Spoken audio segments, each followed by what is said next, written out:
Present by Shubham Films. तारा शादी के दिन निया रातावे हो, सोची सोची के माथा पगलातावे हो, मोद कोई के जिंदगी के नास। हे जा रहबू होलिया में पियावा के पास, से मोहब्बत में फुकाई हमर लाश। सुन ली हो रहबू होलिया में पियावा के पास, से मोहब्बत में फुकाई हमर लाश। जाए बेवफा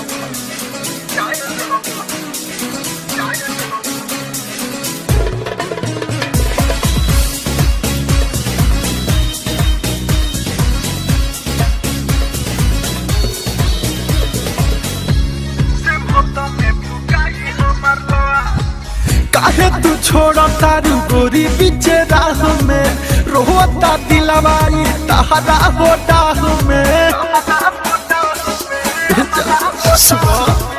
काहे तू छोड़ा तारू गोरी पीछे राह में, रोता दिलवाई तहरा हो डाह में।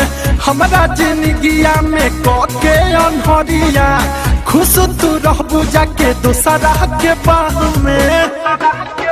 घबरातानी हो पछतातानी हो, घबरातानी हो पछतातानी हो, दिल तो से लगई तीन कास।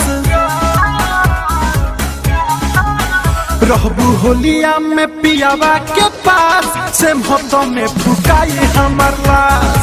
सुन ली हो रहबू होलिया में पियावा के पास, से मोहब्बत में फुकाई हमर लाश।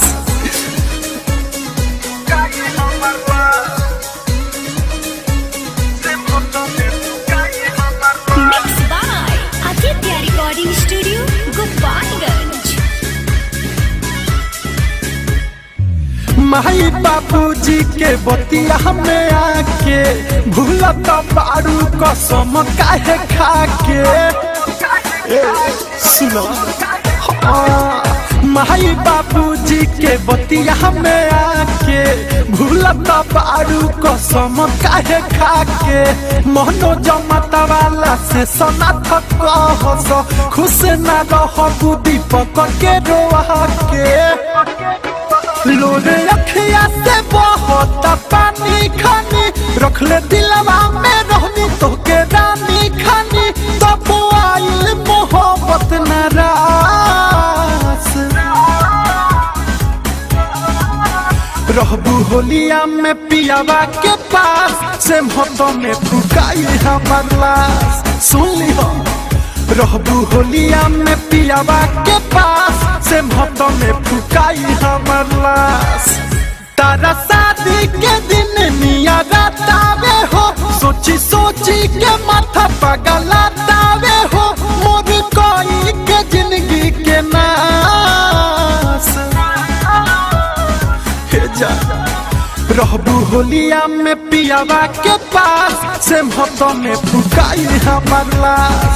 सुन ली हो रहबू होलिया में पियावा के पास, से मोहब्बत में फुकाई हमर लाश। जाए बेवफा। Present by Shubham films.